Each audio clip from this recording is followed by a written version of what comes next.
was a typo. And I'm like, welcome to Conversing Movie Night. I'm Jared. I'm here with Robert. What's up, brother? Yo, what up? And today we're talking about Batman versus Two-Face. The last time that Adam West got to voice Batman. And having him team up with William Shatner. Heck yeah, he was a fantastic. So let's start talking about that.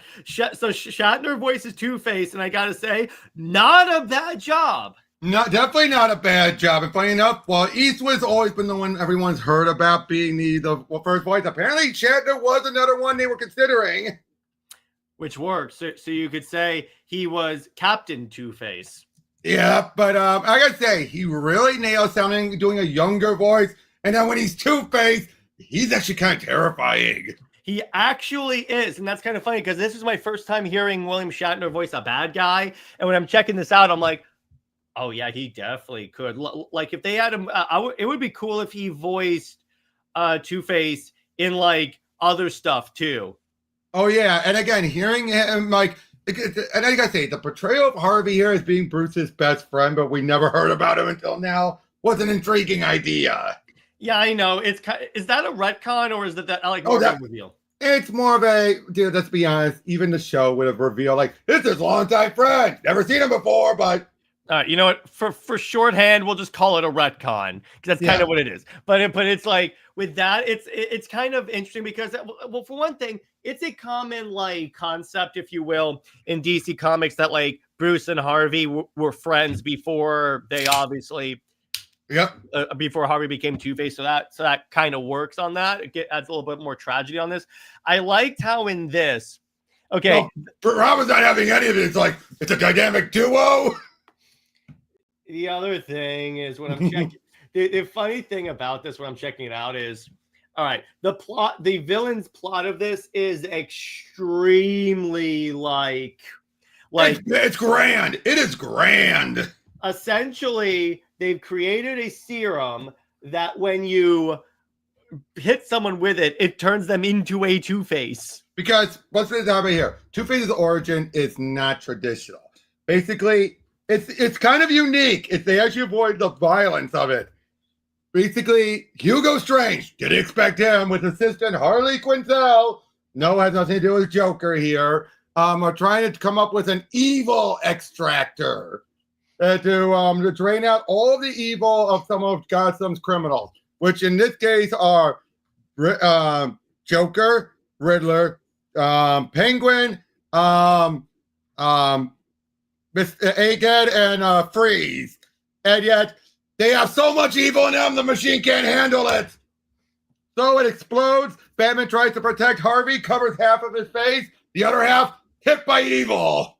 Yeah, exactly. So that's the funny part. And I'm like, okay, a ray or that like a gas that takes out that makes you not evil anymore, that takes out your evilness. That is such a 60s sci-fi like plot.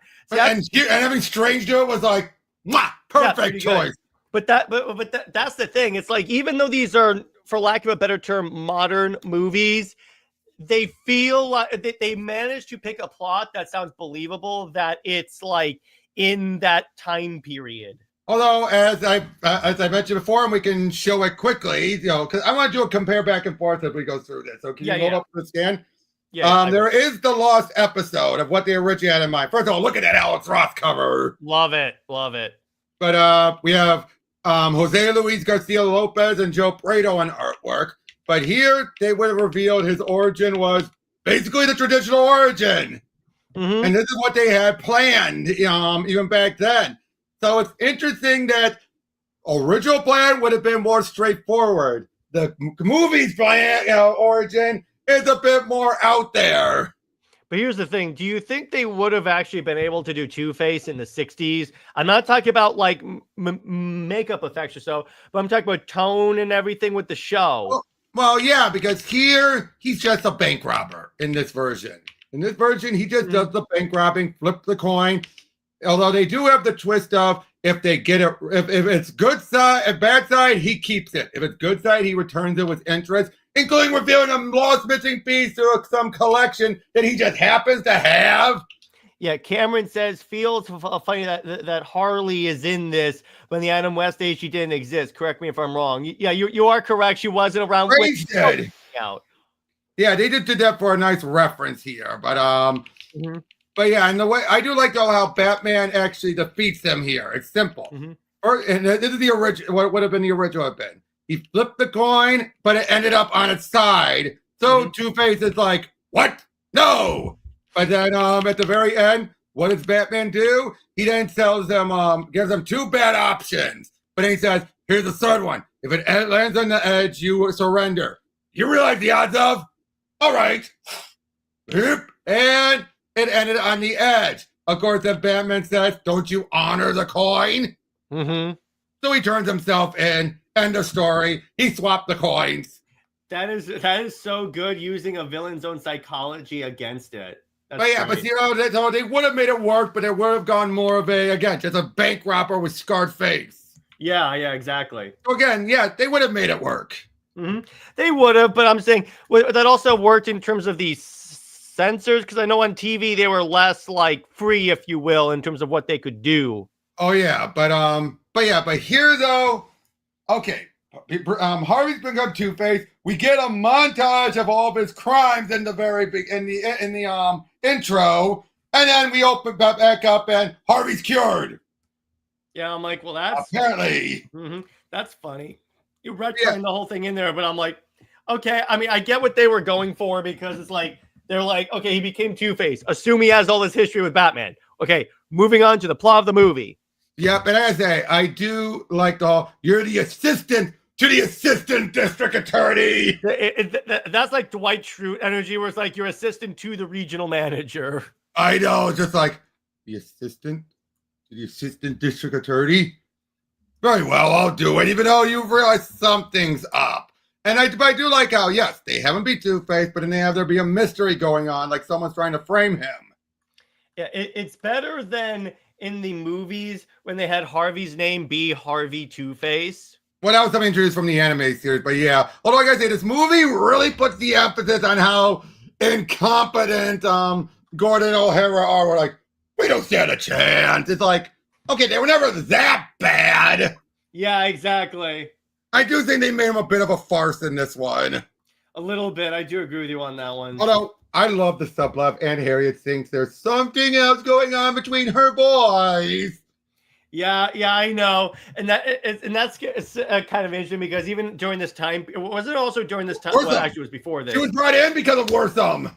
Yeah, exactly. So I'm like, yeah, it's a reference to Wortham, but it's actually I like how we can now make fun of that whole. Yeah, because he's like, you boys go on your fishing trips. It's like. Or it's like maybe she in some ways knows who they actually are. I gotta say, one thing I really like about both this and the other movie is they made King Tut. You can tell the writer loves King Tut. Yeah, I thought that was kind of funny how whenever you hit him over the head, he changes, and he's like, "Why does my head hurt so much?"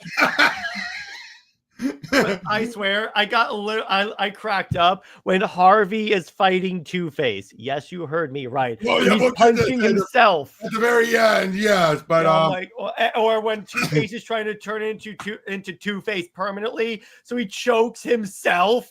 Yep. But what did you think about Robin's jealousy? I think it's kind of funny how, yeah, he started off like that, but then it turns out he was in some ways justified. Yeah. Now, Catwoman is in here. She's in prison at the beginning. They're really playing up the Batcat stuff, which wasn't fully there much in the show. Plus, she is, and we said it on the show. Before we start recording, pretty much she they did it because Julie still wants to be involved. Yeah, but I'm like, she doesn't really play a role in this. Now they do something interesting. They bring Lee Merriweather, the second Catwoman, in, and they think they pretty much confirm Catwoman's a legacy in this universe, in this movie. Would you agree? They pretty much confirm it because she is the lawyer for a lot of these criminals, and then she goes to meet Catwoman with Catwoman's cat Hakata, basically an Egyptian name. And she scratches the woman, causing her to pass out. And Selena swaps, roles. And then she's dressed as Catwoman while Selena gets out of there. And she's like, not bad. Actually, perfect. And you're like, oh, that's how. That's actually really cool. I dug that. And it's like Catwoman did that 3 scenes: beginning, middle, end. Yeah, I do like how super intelligent her cats are, because in this movie, it's like they managed to break her out of prison. And I'm like, okay. Yep. We find out that basically, even though physically, on the facial side, he is cured, the scars go psychologically deep. Mm-hmm. Yeah, exactly. But yeah, we actually see Robin made Two-Faced. Yeah, that's the funny part, where I'm like, so when you hit them with this gas, they literally turn into Two-Face. Yep. But then we also have them at a point where it turns out Two-Face has figured out Bruce is Batman. And I like their justification for why Harvey doesn't know at the end of the movie. I'm like, okay, that's actually really basically funny. The information is locked away with Two-Face at the end. Because Two-Face found out who Batman is. Yep, and while Harvey was there along for the ride, he wants to push it back. Do I think this movie is? Pretty much. Pretty much. This is heavily Silver Age. Like, yeah, pretty much. Yeah, but they're ready to do a big auction and everything. But yeah, then everyone gets in. I love how the narrator is actually revealed to be a radio guy. Mm-hmm. Yeah, that's good. Did you catch that? That it's the narrator. Actually, like, oh my God, it's rah, rah. Mm-hmm. I love how everyone in the world, in the city, is Two-Faced.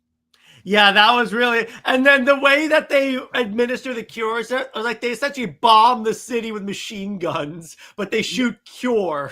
Oh, it's gas still, but yeah, but then it leads to the final fight. The movie is a very simpler movie than the Return of Caped Crusader, but having a moment where Harvey fully takes over was an interesting idea. And the way he does it by literally choking out the other identity. And the way Batman gets him is a coin that doesn't have a head or a tail, so he's paralyzed. He keeps flipping it.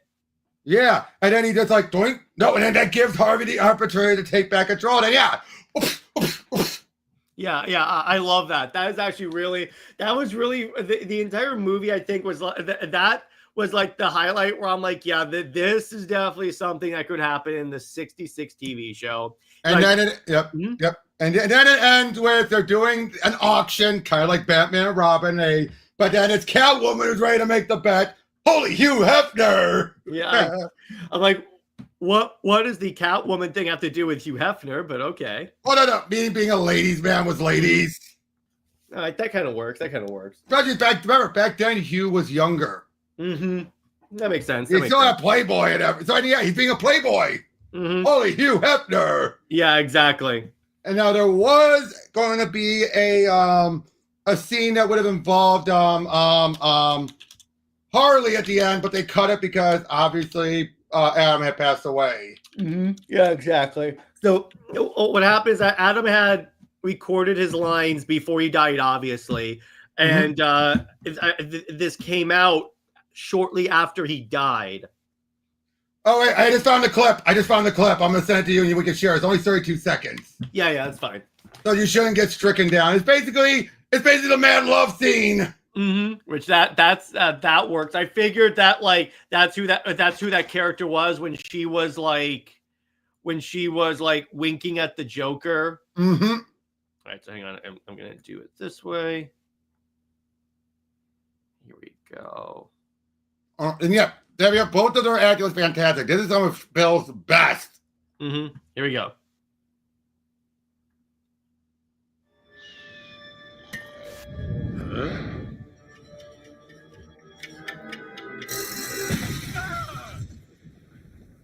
Knock, Puddin'. Say hello to your new and improved Harley Quinn. They've been repeated mad love. Okay. But of course they cut it because they weren't going to do any more of these. Yeah, obviously, because you can't like recast Batman and all that stuff. It's the same reason why, unfortunately, with like Kevin's death, they're not going to be able to do a revival of Justice League. Yeah, but to be fair, they do at least have some someone in the wings in the case of what's his name? Roger Craig Smith. Yeah, and I'm talking because here's the thing. I would say that, but here's the thing. Kevin was the DC AU, so right. If you're going to use Batman, because if you do like a Green Lantern series or even a Wonder Woman series, you could do that if it's in that universe, because chances are Batman's not going to play a role in that. Or do more Arkham. Yeah, exactly. So it's less like a requirement, but if you do it, that's why it's not going to be a Just League thing. A Matt Love up in the 60s. Yeah, that is. By the way, I love how when they did the gassing people into Two-Faces, even the movie screen actors somehow got transformed on the screen. It's like, wait, what? Yeah, I know, but it's more of like that's the type of stuff that would happen in the 60s. But I love how like the memorial for Adam West says "Rest well, Bright Knight." That's what he was. He was a Bright Knight. He was the Bright Knight. Yeah, because he was the more comedic Batman. Yeah, I did that. Catwoman had 4 appearances because then she did help him break out. Yeah, but still, it's like. I agree. No, I agree. But again, Bill was definitely the highlight of this. Oh, who voiced Joker? That was, hold on. The same guy who voiced him in the other one, in the Caped Crusader one. That was Jeff Berman. Yep. And yeah, he did a very convincing job. Yeah, exactly. All the voice acting, I think, in this was actually pretty decent. Like, really It was. But again, the highlights were Adam, Burt, and Bill. Yeah, exactly. It's like, again, exactly when you get to like, particularly, I think Adam West is Adam West. Well, yeah, but William Shatner was like the highlight of this movie because he was like unbelievable. It's not, like when he's Harvey, he's this, I won't say wet blanket, but pretty much his whole like, oh my, oh dear, like this nervous type of guy. But yeah, at the same time, when he's in the court, then he's like this is true. Like he could actually then be competent too. So he's not like a fool, but you get what I mean. Like he's basically the opposite of Harvey, except in the courtroom. Yeah, exactly. But I mean, of Two-Face, and then Two-Face, he is just like, this is definitely one of the more terrifying 66 villains. Yeah, exactly, because it's like, oh God. And he actually is dangerous. He's deadly. He wants them dead. Yeah, here's the thing. It's like, I really dig the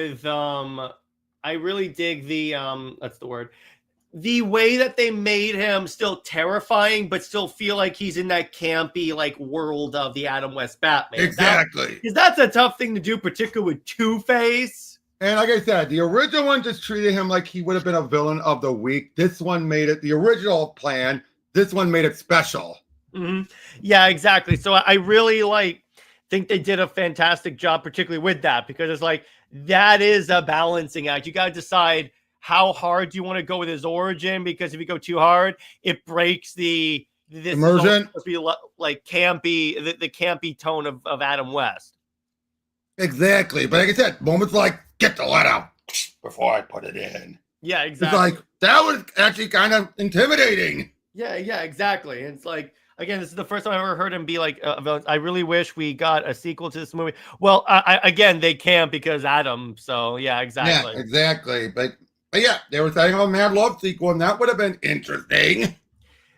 Yeah, because I would have liked to have seen how they do. Well, it would be interesting if they did like a sequel to this, but that's just Harley and Joker doing stuff.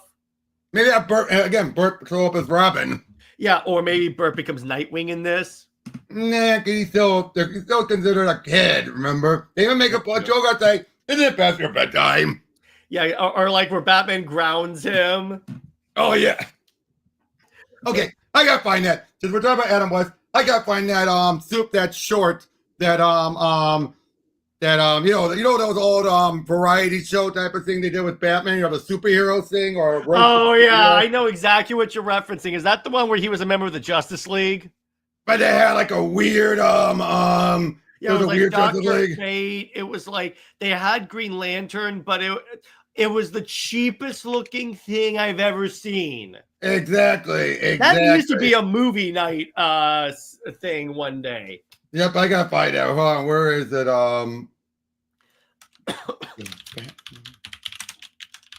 Yeah, I think it was called like Legends of the Superheroes or something like that. Something like that. Yeah, Legends of the Superheroes. I'm trying to find that one bit because it is that one bit is I'm trying to do charades. Mm-hmm. Hold on, but yeah, you keep talking while I'm looking. But oh yeah, you had Giganta as a villain, Weather Wizard, Riddler.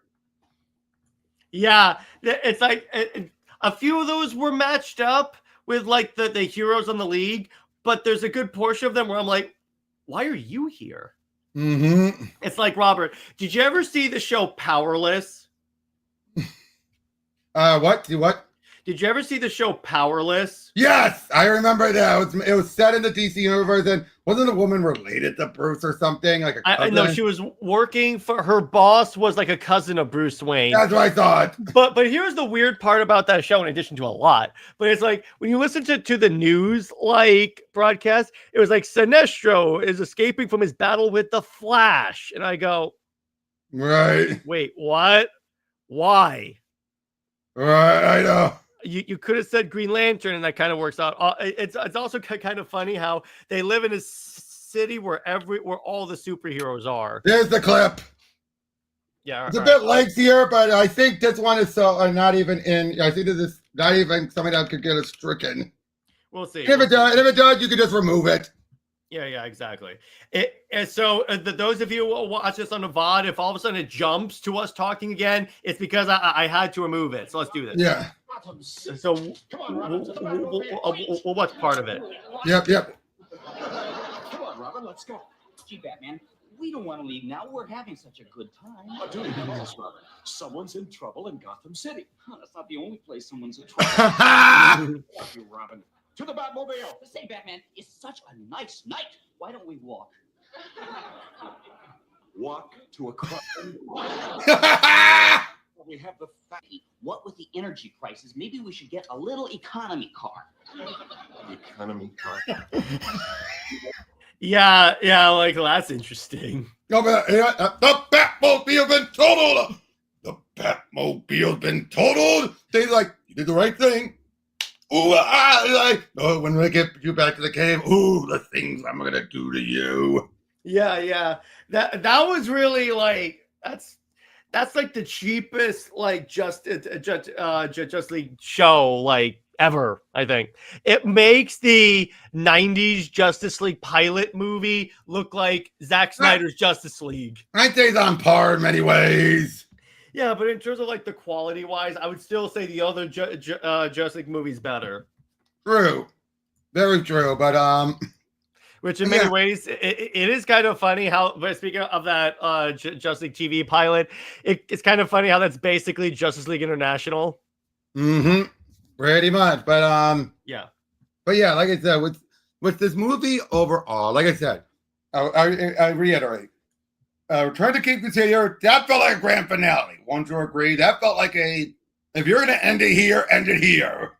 Yeah, exactly. So I'm like, I feel like that, if he hadn't died, they would have done more. But they also wanted to end it. So if they needed to end it, they could. And so they ended on a grand adventure. Mm-hmm. Which I'm cool with that. It did not feel grand finale-esque at all, did it? It did not feel grand finale. Yeah, exactly. I feel like if you swap the chronology of it, then it would make sense. Yeah, exactly. So Cameron says, I'm not gonna lie, I wish we got a 60s. Can you imagine if we got a variety show that's just the DC characters look like it's Jimmy Kimmel? That would be hilarious. I want that. Yeah, but I don't know if Wonder Woman would have been added. Well, here's what they could do. That would be hilarious. You know, I'm just saying compared to what the Marsden contract would have allowed. Yeah, but Robert, here's what would have been funny. You know what would be hilarious if they did? Remember in the new 52 in the back of the books, they had that news channel 52. Yeah. Oh, yep. I remember. Imagine if they did something like that. That was Ambush Bug and all that. Yeah. That would be hilarious. Right. Speaking of both movies, according to Tevia, weren't 60s Batman movies in theaters because of this and Caped Crusader? Yeah, did they get theatrical releases? Yeah, they did. They got limited theatrical releases. Mm-hmm. Yeah. Oh, exactly. wait. Wasn't the 60s movie, not movies. Movie. Oh, movie. Yeah, I think it was. I don't know. Oh, yeah. That was a theatrical. The whole point of that movie was to sell the show overseas. Mm-hmm. And a lot of TV shows back in they got movies. The Munsters got a movie. Mm-hmm. Flintstones got a movie. Yeah. The Man Called Flintstone. Mm-hmm. A lot of shows got movies so they can sell it overseas. Mm-hmm. And of course, Batman, it got one more season and then that. Yeah, exactly. But so real quick, see, we got an updated timeline for the DCU, not the Mark Waid thing, the movies. Oh yeah, I did hear about that. Yeah, so according to Gunn, it's as they release. So it's Creature Commandos. That makes sense. Wait, it's Creature Commandos, Superman, Peacemaker, Lanterns, and Supergirl. So you basically confirm that Lanterns is coming out before Supergirl. Okay, I'm not surprised that they just finished it. Yeah, so I'm like, okay, that's pretty interesting. I'll go with that. I like that as the order, if you ask me. That makes a lot of sense.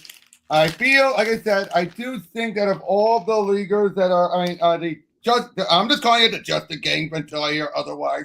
Yeah. The Justice Gang only Terrific is going to leave.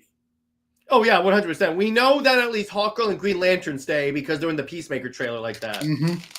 Exactly. But I do like, what do you think? So Zaslav designated who the 4 pillars of the DC universe Wonder Woman, the Trinity, plus Supergirl. Which I'm like, yeah, that actually works really well because it's like... Better than Harley.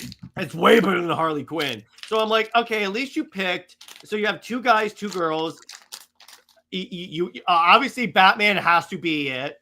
You have Superman and Wonder Woman, which we expected. Supergirl, it's like they've been trying to push her for a while, so that actually works really well. Plus, that way you have 2 powerful women as the pillar. And I bet you he didn't want to go with Harley, even though Harley's star has died, but 2, she's a villain. Yeah, it's like, I know that they try to give her a redemption, but it's like she'll always be seen at least as a villain in some way. Exactly. Oh, wait. That's true in the movie. Yeah, the movie gave us the shark repellent. Have you gone over that movie? I think we did. Probably a long time ago. Let me see. I'll check right now. I'm fairly certain we did, but yeah, the bad shark repellent. Because if is it your turn for the next one? Jay Heat. All right. Because you should pick that event at some point for us to go over that movie. Because that movie is classic. Yes, it is. It is very close. I think we had planned to go over it. It's just I gotta see if we actually did it. So that'd be fitting that we do it after these 2, right? Mm-hmm. It would be fitting that would work. But if I had to choose, it's usually on free on YouTube. Yeah, if I had to choose someone else, I would have gone with Jessica to prop up Lanterns, but get back to animosity the movie gave us. Yeah, but I could see why they wanted to go with Supergirl. I kind of can see why they want. I mean, don't get me wrong. I wouldn't mind if Jessica became a pillar of DC, but she hasn't been around long enough to be a pillar of the DC universe. You need the other Lanterns before her. Well, plus here's the thing. I think give it a few years, she will eventually be, because the character is growing and becoming that popular. I think, particularly with all the content she's getting, I think she will become a pillar at some point. Oh yeah, definitely. Plus the Harley Quinn animated series, yeah, it's like, yeah. But so what did you think of the ending to the Harley Quinn animated series, or did you not see it? Have not seen it yet. Is there more still coming? I thought is there more so? I think there is. Let me check. I don't know. I thought it ended, but anyway, but it was an interesting season. But as for this, if I were to, let's say, okay. Yep. There's a new sixth season in development. Okay, good. All right. So, as for how I would rate this movie, I get 8 out of 10. Strong 8 out of 10. Yeah, I'll give it a strong 8 out of 10. It works for this period. I'm taking up points because Catwoman's kind of superfluous to this. But the real thing that I'll give it an 8.5 to 9 because of Shatner as Harvey. That is just that carries it into new heights. And Adam did not feel tired at all. Even if he wasn't doing well health-wise, he didn't show it. No, you definitely could like it felt like they just took essentially it feels like they took the audio from the original show and put it in there. That's how like fresh it sounded. I mean, there was some bits like the Harvey no, like when he some moments where he definitely tell like his age is there, but for the moment, I still say Burt Ward's voice sounds timeless. He has not sound at all like he still sounds like holy this Batman. Yeah, he still sounds like that, which is. You don't look at, but he does. But he still looks young for his age. I know. That's the funny part about it. He still sounds like that kid, which is actually really cool. It works for him, so he can keep doing it. I think how that he was already an adult playing a kid back then. So, but I'm saying, but if you ever seen how he looks, even for his age, he still looks young for his age. I'm not saying he looks like a young man, but it's like take what age he is, take a couple decades off. That's what he looks like. Mm-hmm. Yeah, exactly. Again, Julie, I get why they want to keep any of the remaining actors involved. They're good friends and all that. Just her voice doesn't. And Lee Merriweather, while sound aged, still sounded better. Yeah, that's my thing about this. I wanted to talk to you about that because that's something I noticed when I was watching this movie today. She sounds old. We said this before when we talked about Return to Caped Crusaders. She sounds old, and that's most people's problem. This curvy bombshell has this really old voice that just so shows her age. But you can tell she's having fun. No, I mean, that's fine. It's just like it breaks your immersion when it's like, yeah, to that point, she's hot and stuff, and all of a sudden she sounds like an old woman.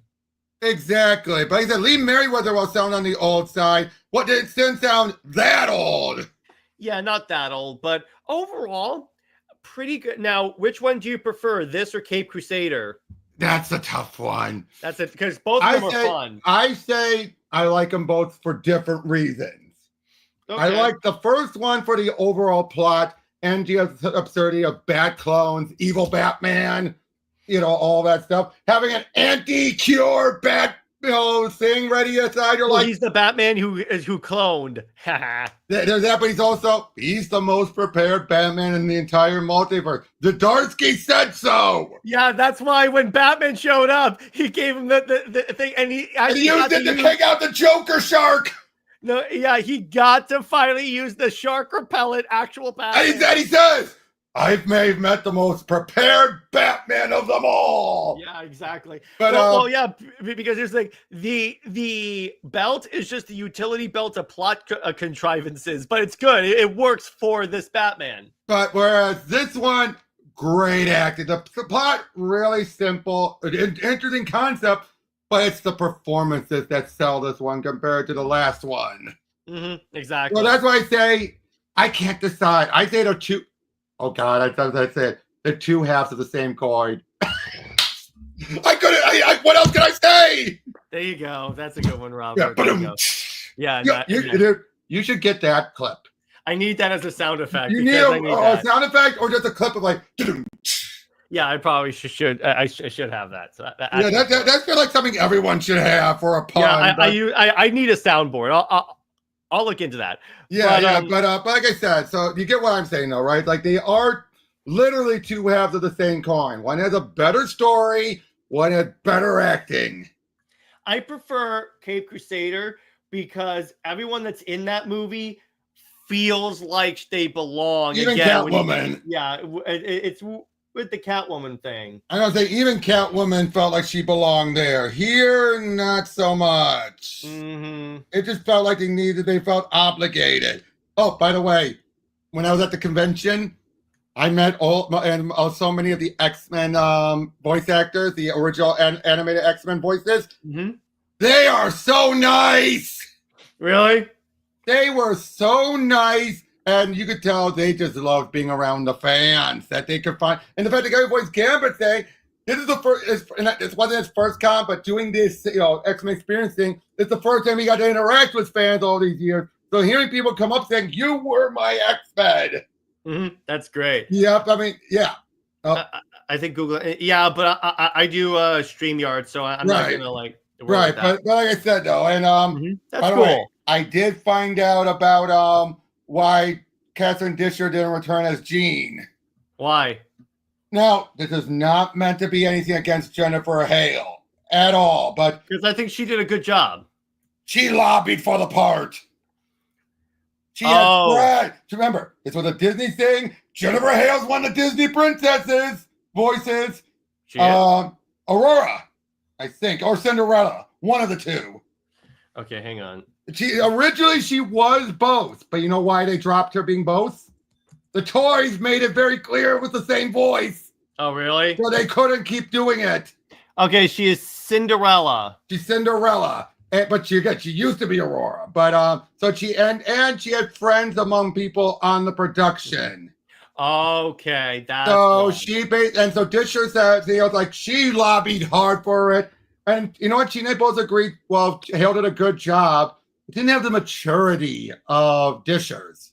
Mm-hmm, that's true. She said it sounded like a young girl, sexy voice. Plus, it is kind of confusing. It sounds somewhat out of place when most of the other cast are the actual people, but it's like all of a sudden some exceptions, like Gambit became Cable, voice Cable instead, and now Alison Court, she made that decision, but she made that decision well before they even started doing 97, saying if they did more, I am stepping down as Jubilee. Because and of course, Cyclops died, so they can't exactly bring him back. And Magneto's voice died too, but so at least Allison got a passing the torch moment with the new actor or actress, and Disher got to continue on as a different character, and she really liked it. And Gambit's voice is again doing Cable. Yeah, exactly. So that really worked, and I enjoyed that. I did bring that up because it was just a blast, and hearing it from Disher, again, you could tell she's a little salty, but not bitter. I mean, she still came back to voice something in that, so it's not like... and she's still around. It's not like they killed her off or was a one-off. Mm-hmm. Yeah, exactly. Yep, and the new Magneto guy, he is a blast to talk to as well. Really? Yep, but I really had a good time talking to Cal Dodd, that's the Wolverine. He confirmed something I always thought. What? They told him, Sink Eastwood. They told him, sink Clint Eastwood. And I'm like, I knew it. Actually, I knew it. You know what's funny? Wolverine, yeah, he does sound like Clint Eastwood. Especially that one bit like, I know what you're thinking. Do you think you have enough rounds to put Logan down before he turns me into shish kebab? Well, bub, considering how these blades are made of adamantium, the strongest metal there is, and it will slice you in the fricassee, I could ask yourself one question. You lucky punk. Yep, and I did ask both him and the actor who played Rogue, what did you think about those? If it's just your version of the characters becoming memes. And get that, you want to know what the voice for Rogue was wearing a shirt of? What? Captain America laid out in the Rogue pose saying, that is America's ass. And she said she had that custom made. Oh my God, that's great. I love that. That is so good. Oh my gosh. So it's in the Rogue pose? Yep, and his ass is that big. And yet she did say those animators had too much time on their hands. Yeah, exactly. Wait, who did Catherine Disher voice in X-Men 97? Hold on. She was that blonde woman that was working with the X-Men, dealing with Valerie Cooper. By the way, so apparently here's something breaking. So did you know that the Wonder Woman game would have had elements from the Circle? Apparently, Gail's involvement, I'm not surprised. Yeah, I'm like, yeah. And they gotta be honest, the circle's not a bad idea. It's a really good story. I love that one. Yeah, like Nimrod. Nimrod. I didn't say anything about.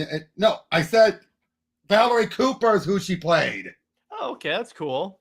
That's the blonde woman who was working for the United Nations.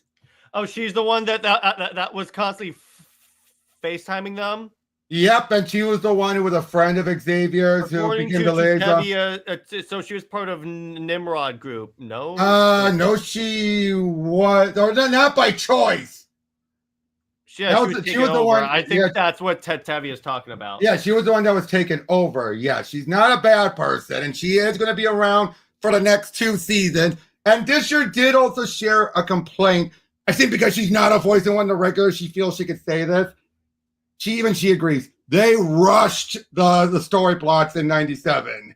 Okay. Oh, yeah. Even she admits it because she said, and I loved it. She also said, why did they even 2 movies? They can never get Phoenix right, but we did. And you know what I said to her? It's like, it's because they're shoving it into 1 2-hour movie when they should make it 2 movies. Or like, it should be 2 movies. Well not only that. Do it where it's essentially the Avengers Endgame of the X-Men movies. Because here's the thing. Part of the reason why the Phoenix Saga works so well is because you spend so much time learning about Jean Grey and getting acquainted with her character. So essentially she became like a member of your family. Then the Phoenix happens. That's why. Yep. And not only that though, but she said the guy involved writing knew to save it for season 3. Why? Because he would have proved himself on the show and they would have had enough episodes to do it, which they did. Yeah, they gave it like 4 or 5 episodes. And I'm like, oh, yep, that's it. And I say 2.5. Half the movie to build up and end with Jean supposedly being killed. The X-Men 2 ended very well. Can you agree to that? Yeah. X2 had the right setup and they wasted it.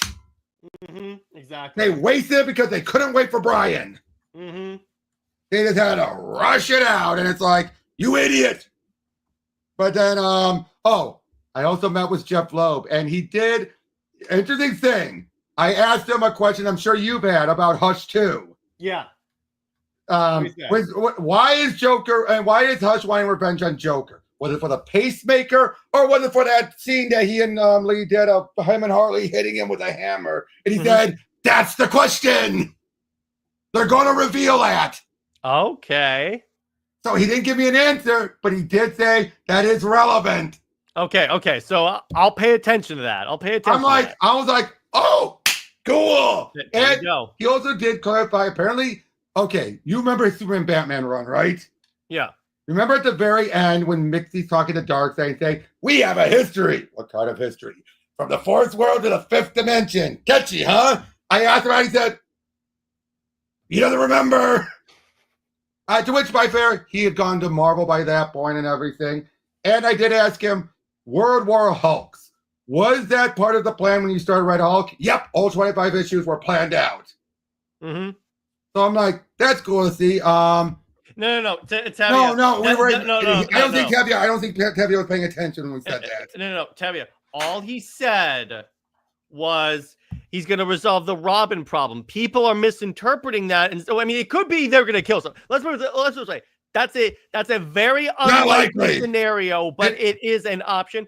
Most likely, they're going to give one of the Robins, probably Tim Drake, their own identity. I say Tim Drake because Damian is going to be in a movie. They're not going to undo that. And Jason is already Red Hood. Yeah, and Tim is the only one that hasn't had a sustainable alternate identity. I said sustainable. Red Hood.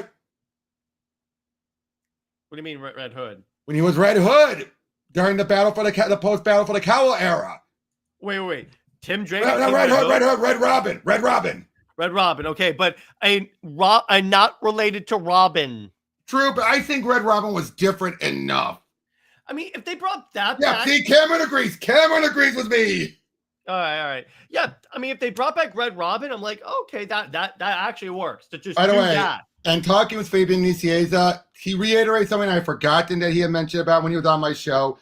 You know why he hasn't done much DC since New 52? He hated so much of New 52, especially how they handled the sidekicks. Yeah, Teen Titans and stuff. Yeah, that's. Oh, he hated the Lobdell stuff. He hated Legion, working on Legion Lost. He hated so much. And he said he hasn't come back since. Even with DiDio gone, he hasn't come back. And I'll be honest, he doesn't know what's going on with Robin. I don't think he'd like it. Because remember, this was the guy who, during his run, when he said Rob and Tim had become an 18-year-old. And then this is when we had all these girls wanting to bang him. Yeah. I don't think he like. I look this way. I think he's trying to be diplomat. It's like when Rucka says, when asked about the Tom King run, he goes, I may not like what Tom King is doing. So he's trying to be very diplomatic, but it's like, yeah, I don't think he's liking that. No. Right. And I did talk to Jimenez as well and about a few other things. He is actually grateful that Lana has the her powers back and that she properly married Steel, which he said that was always the plan. And I'm like, I am so glad they never dropped that. Yeah, In fact, I am surprised they didn't drop it. Aren't you? Yeah, that's a good point. This is all the way from back. Rebirth. Since Rebirth? Remember, that's when Superwoman was. So 10 years, roughly? Yes, they have been. And now, granted, they haven't brought them up because Lana and Steel barely appeared for a number of times. But yeah, they kept that consistent. Wow. I know. Isn't that interesting? Well done, DC, for keeping that going for 10 years. Now, you can also tell he's a little salty about how his tenure on that ended. Mm-hmm. But yeah, I'm surprised they didn't do the idea from the start. What? Wait. What do you mean from the start? Tevye, and most people never considered pairing those two up until they actually did it in action. Yeah, actually, exactly. Yeah, this was before that. The proposal actually happened before Rebirth, during PAX action. Wait, he proposed to her before that? Before the truth. Oh, wow. I think. Hold on. Because I think they were dating in New 52, if I remember correctly. Yep. All right, let me check. I'm fairly certain they were. But anyway, regardless, I'm impressed DC kept that plot line going for 10 years. I know, right? I know. It's like, really? Oh, wait a minute. Okay, so, hold on.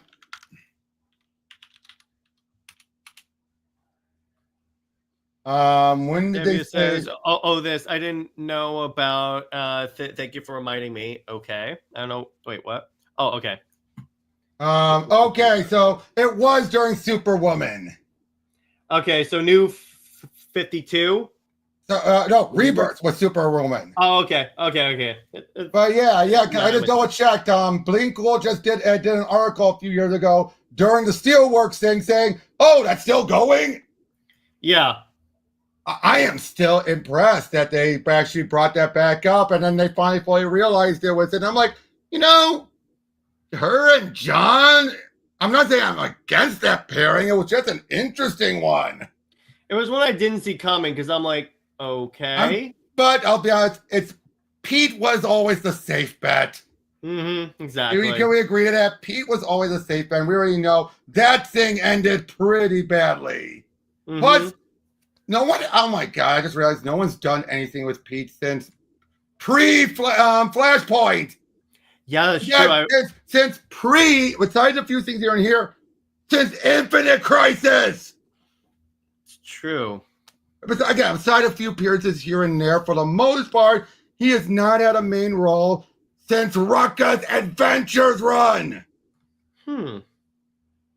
What the heck? How did they end badly? According to Kevin? They decided to get a divorce.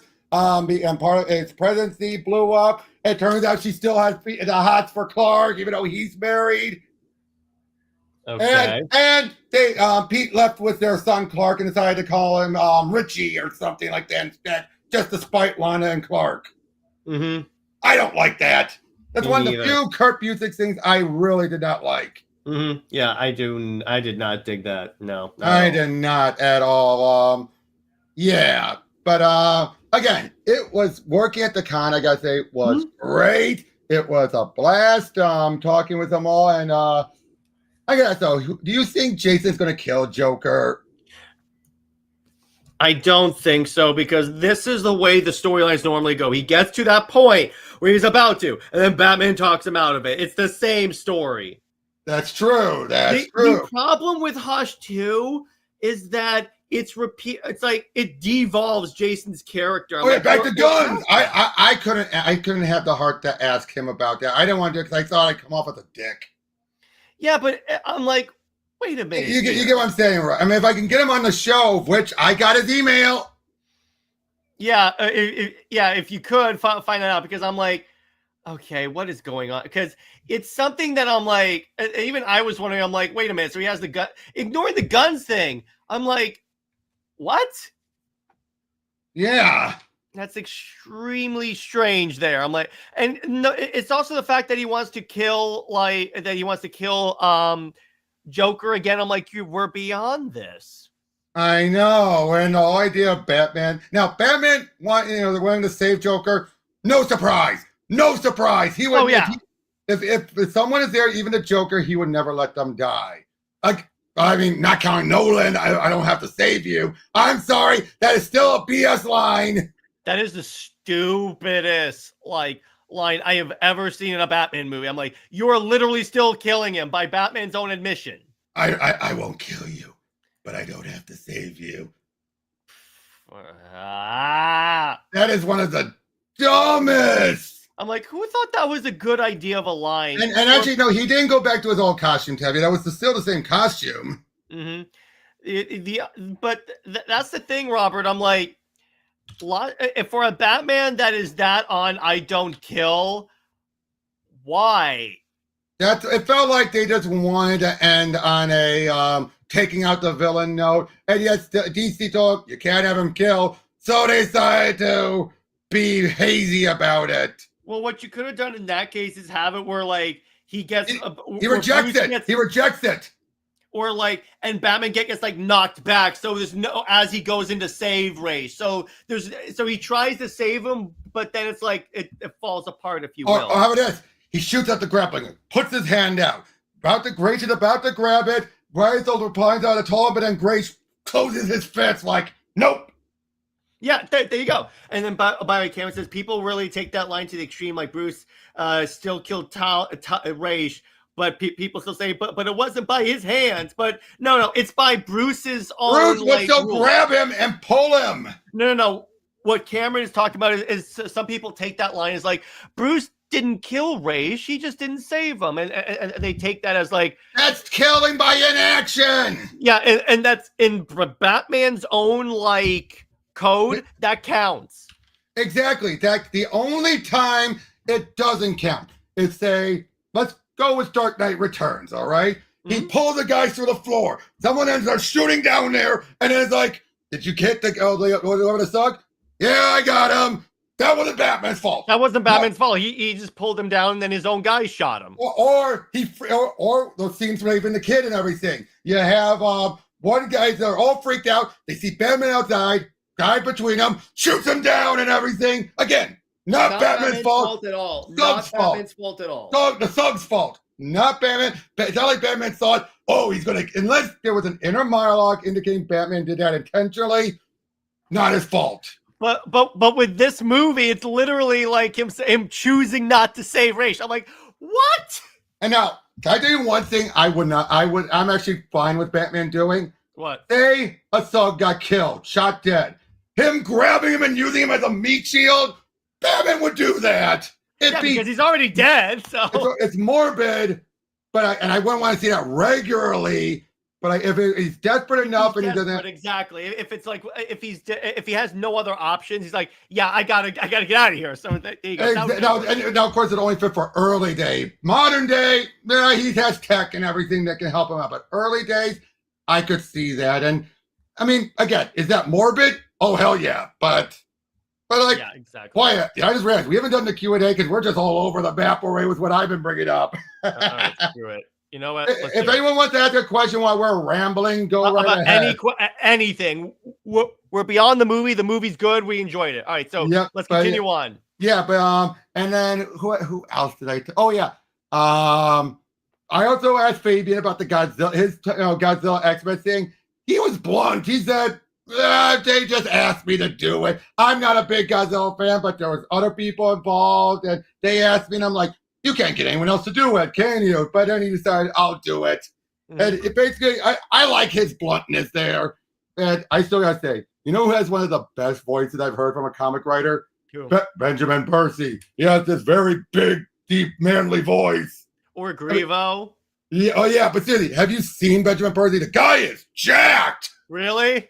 The guy is jacked. And yeah, he has this deep voice and everything. Just talk. And again, great guy. And that's the funny thing. He can be such a sweetie, in his in the way he talks. Mm-hmm. Oh Lord, I'm getting some people giving me crap about Alison Court, in my video. Why? Okay, because someone said she'll never voice Claire again. So it looks like her performance matters. Not.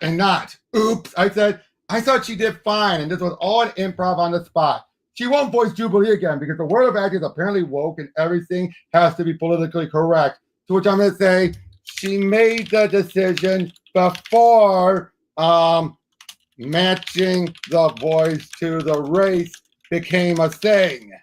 Which she did. It was before it became a thing. This was her own personal choice. She felt like, I'd rather have a new up-and-coming young Asian American voice do it. Yeah, by the way, so Tavia says, question with both Sixes kicking a movie and being successful, do you think DC will do it? Why not? There's no reason not to. And Linda Carter will definitely do it. She will do it. I think the reason why is while that show is recognized for existing, it's not as mainstream anymore. It's not as mainstream. And even then, there's nothing people actually recognize beyond Linda. Whereas Batman, you have the villain. Wonder Woman for sure. But Batman, you have the villains, you have Robin, you have Gordon, you have the whole kit and caboodle. Wonder Woman, you just have Linda. But it gets back to the thing about Wonder Woman is that not a lot of people know her world. And I was saying this on the show, on my Wonder Woman Q&A today. It's like, here's the thing. Let's assume Stephanie Williams' book is going to be the Sensation Comics, which is essentially Wonder Woman's detective to explore her world. You need that because then people become more aware of Wonder Woman's world, if you will. Right. All right. You can get that. All right. I forgot. Technically, in the Linda Carter stuff, they had two Steve Trevors, Junior and Senior and Junior, because of the time skip. Didn't she date both? Yes, because of the time skip. Yeah. And there she was a Wonder Girl. Oh. The second daughter of Hippolyta. And so a character that has super strength, but it looks heavily like Christopher Reeve. Wait, what are you talking about? In the Wonder Woman show, there is a character that shows up for one episode this is the funny part. Are you ready? Because it had to be a coincidence because the show lasted until 79. No. It may not have been a reference to Reeve, but this is a reference to Superman. It's not Superman. He doesn't show up in the show. But my point is, it's like tongue in cheek because literally, so it's this character that gets super strength from a drug or something like that, and it's like becomes it's like her partner for this episode.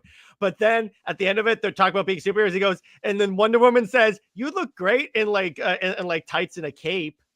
And I'm like, I know it's not Superman again, but I'm like, oh, okay, that is hilarious. Right. Cameron says, would you guys be all right with a continuation of Superman with Brandon, or can that not exist given what the Arrowverse told us? You mean doing a Superman movie or show with Brandon? I think but to be fair, you're going to say there's an alternate take. By the way, you know what Linda Carter has said about her take on why the show didn't do so, it didn't continue on? Why? She said, the show strongly adapted Wonder Woman's ideals, but, quote, was suppressed, undone, and discredited end quote, by American culture as part of a larger legacy suppressing the character. Oh, so it's more like they. Oh, sorry, this wasn't Carter's opinion. Sorry, this was just some journal article saying it. Oh, okay, okay. But yeah, but to which I'm like, well, unless Linda said that, I'm just taking it as that article's opinion. But yeah, it's like it did match her ideals. But again, let's be honest. I'm just looking through this right now. Here are the reoccurring characters. You had Wonder Woman, you had Steve, you had Etta Candy, but just for the first season. And you had General Philip Blankship for just the first season. And then you eventually had someone named Joe Atkin from the Interagency Defense and Eve Welsh, who basically both replaced, she replaced Etta. And then the only recurring character you had was Hippolyta, who had 3 actors, and Wonder Girl, known as Drizella. That works. That's funny. I like that. Yeah, but other than that, there was never many reoccurring villains or anything. You know what I mean? And yeah, mostly dealt with World War II stuff. And yeah, like I said, I can see why this is forgettable. Yeah, exactly. Exactly. I mean, again, not that it's bad, but it just, and it doesn't feel like it's Wonder Woman in name only. It just feels like it felt like it was adapting the Wonder Woman comics just without any of the extended lore. Well, yeah, and very much detached from DC, from the overall DC universe. Obviously, I did like when watching the show. They have like the like meanwhile like transition like box on the screen. Get this. Apparently says the producers of Wonder Woman generally maintained her no-kill policy, though there were exceptions. In an episode, Angeles 77, she is forced to destroy a clone of Hitler. Yeah, but I think they could get away with that one. Oh, yeah. Considering who it is, it's like, yeah, they could kill him. Yep, and as another episode made reference to a villain who was believed drowned following a previously unseen encounter with Wonder Woman. I think that's loose. If the guy came back, then that doesn't count. Yeah, exactly. So, by the way, Robert, so fun fact, because of Mark Waid clarifying the Wonder Woman canon, he earned, I now have subbed to World's Finest and the history book. Nice. Well, he has earned my subscription because you know what? If you can clarify that, which he did, from what he said, he clarified it in the way that I felt was best. I'm like, yeah, I'll support your other stuff. Now, like I said to you earlier, I don't know if I said it on here, that to be fair, it doesn't clarify that Diana's going to be like in her 20s and everything, like created on the island and then, just age to her 20s and leave.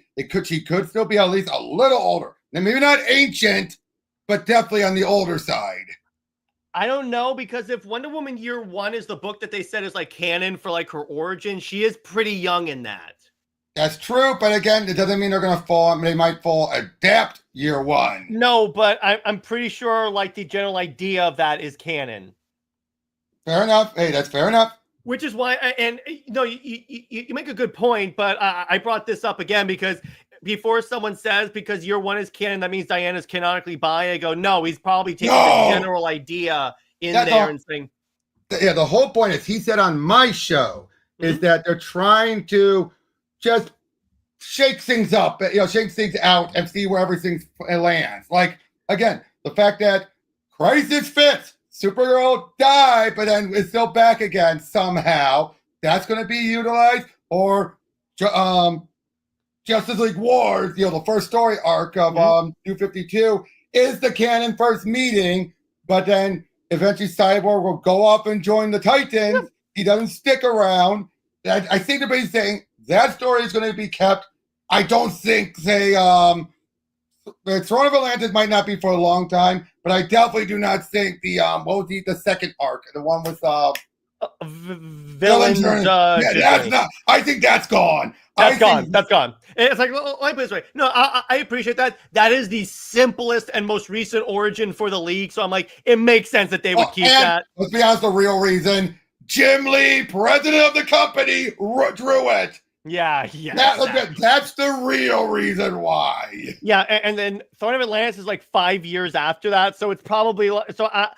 If I had to guess, Helen Journey is not needed. Period. But that was more. I would say that that's an exclusive New 52 story. I cannot see that fitting. well, yeah, the way I kind of see it is the general. So the only two Justice League stories I think, for the most part, the general plot is obviously Origin. And maybe, again, obviously, we have to see more where it lies, but Throne of Atlantis. Now, I think this. Here's something I think. I think he's going to do Action 600, but give us an alternative where Superman, Wonder Woman do get together briefly.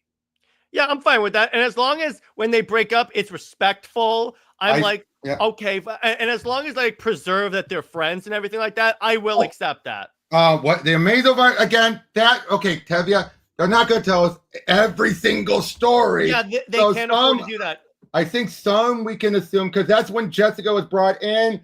I think that's safe. They kind of, let me put it this way, Forever Evil, because it's Jessica, they kind of have to do that. But Jessica was, Jessica was that's when she got the ring. That's true. But again, we'll wait and see. Let's wait and see. We'll see. But still, it's like, let me put it this way, at the very least, they're not going to name every single story that's canon. I think for the most part, unless told otherwise, I think we could say that, like, I just saw something. Tevya, what? Honest question for Tevya here. What if he keeps John aging up, but he removes the Ultraman part? What do you mean? And by Tevya, you can reply to this. This won't count. Yeah. I am asking you, so you can reply. Clarify. What I mean is, they have it be that John was born before Damian. A bit, at least a little bit. You mean, in other words, there is a time skip, and then he's like an adult. But here's the thing. I think Tevye expects them to actually get a book of that time period, though. That's true. I'm just throwing out a possibility. I don't think they'll take away he was stuck in the multiverse for like years. Yeah, but time was different. Now, I don't think they're going to do that. I don't think they're going to reference it even. I'm just throwing that out there. I just see the case where it's like it happened, but move on. Mm-hmm. Like it'll be a footnote. Yeah, and honestly, here's the thing. Choosing death metal as the starting point. Wait, if they do this and remove Ultraman and give me that storyline with the timeline, I'll be fine with that. But again, he's not de-aging. We want to be clear on that, Tevye. He's not de-aging. He's staying this age. So, but they're just saying while we still don't see the growing up happening, it happened much properly. Which, if they do that, they could visit that in the past. That's true. Again, if that happens, I don't know. But again, I'm very happy that they clarified the World War II Wonder Woman thing, because that confused me. I get if maybe it didn't confuse you, but the point is, what seems to me, they're trying. Here's why it's confusing for you. It's confusing for you because you're hearing about this after the fact. It's not confusing for me because I was there when it happened. Yeah, exactly. And it's more on my perspective, but it's more what this seems to me, and this is the good thing. This is why I'm glad this book is coming out. Mm-hmm. It's taking the confusing history of DC and saying, nope, here's what happened. Exactly. Here's what happened. Which I'm like, yes, thank you for doing that. Because and honestly, I feel like what they could do for Superman, the Grant Morrison JLA run is also canon. Oh, I think that goes without saying. Yeah, because there's enough of that you could do that. And then true, he's not de-aging, but if it means we get that development to the point. But what if we never see that development, though, Tevye? Yeah, what if we never see that? But we just know the Ultraman self was just plucked out. Yeah, exactly. But it's like, yeah, with like the Superman origin, I think it's, and in terms of Wonder Woman, I think it's fair to say, even though they're doing the rebirth thing, which kept the Zeus origin, I think they're doing Clay. Again, let's see. Who knows? Who knows? Yeah, I mean, we'll see. But as for and yeah, I like the idea of Cyborg, like at first being on the Justice League and then going to the Titans. That makes sense. That works. Exactly. They go to Titans and everything. I mean, again, they had to, and they never explained that. They never explained because you just kept them away from the Titans. Honestly, Robert, can you imagine if they came out with this book after they rebooted with Flashpoint? This is what people want, and let's be honest. They kept on telling us they had a 5-year thing. We all know that was BS. No, but I'm saying if they had this now and showed here's where everything lights up in the canon. That's true, but to be fair, that book would have just been telling us the 5-year thing and not trying to add in all what was actually in what we know. Yeah, that's true. But again, it's like that's why I support this book, because again, it's like if you want to know what's canon, and it's only 4 issues. That's the other thing. It's 4 issues to clarify this. I'm like, I just found out Mike Diodato has not gotten paid for Ironheart. Oh. Typical Marvel. Typical Marvel. But you know, it's probably not that much if Ed Brubaker's statements about Winter Soldier is anything. And he does. He highlights why many creators prefer create our own work now. At least over Marvel and Disney. They know with DC they're safe. Yeah, that's why DC keeps getting all these really talented people. Yeah, because why they can make these new characters. You do make a good point. I don't know. Wait. Hang on. I'll read it. You do make a good point. I don't know. This seems hard for me because you want to see his develop. Yeah, but you're not. They can't do that. They can't. All we're saying is they at least lessen the damage. Yeah, he said it's a missed opportunity. Yeah, it is a missed opportunity. But the problem with it is that they can't spend. Because here's the thing.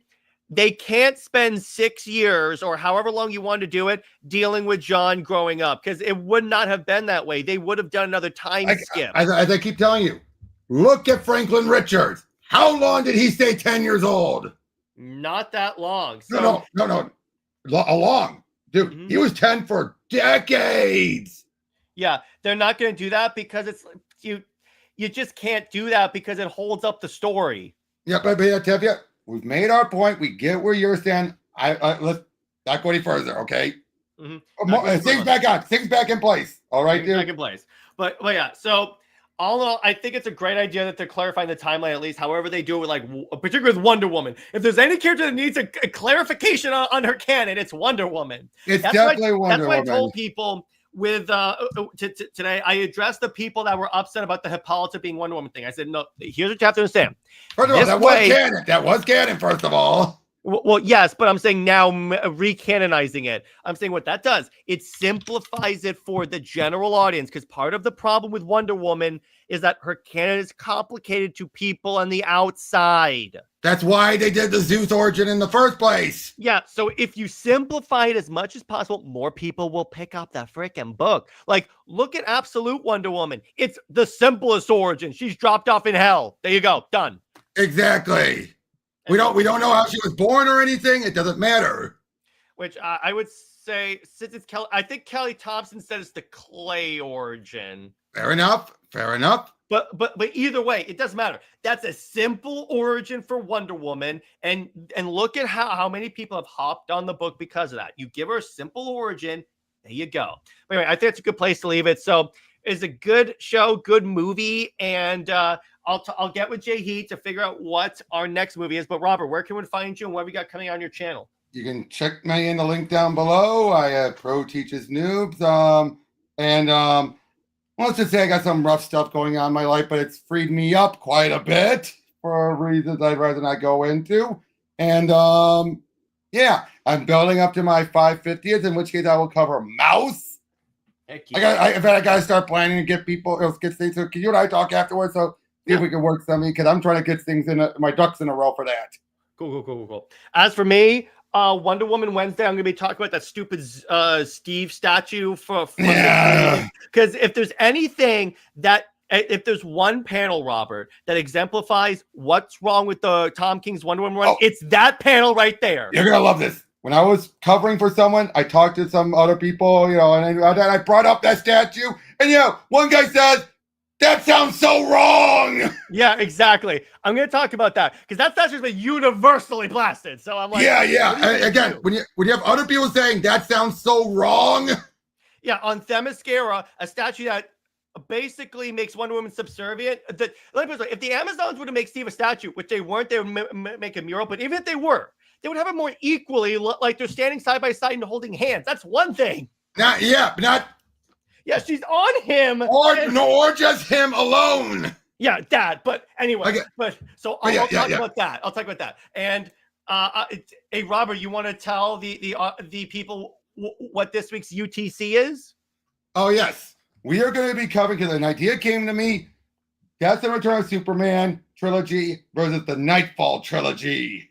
And we're also going to talk about when they try to give Wonder Woman a story like that and what they ended up going with. So we're going to be talking about 3 storylines, I think.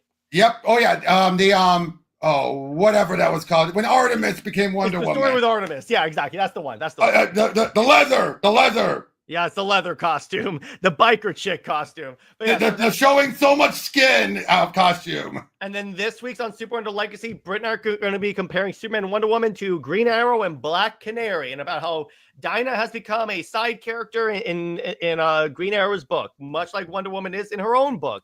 And what's the best part? This is how I sold it to Brit, Robert. I told her, guess what? Since he's written both, this could be a doubly Tom King bashing episode. But anyway, so we'll talk about that. Anyway, stay heroic, everyone. Remember, Lois Lane is Lois Lane. She belongs to General Zod. Zoe is the Max about for life. See you later. Bye-bye.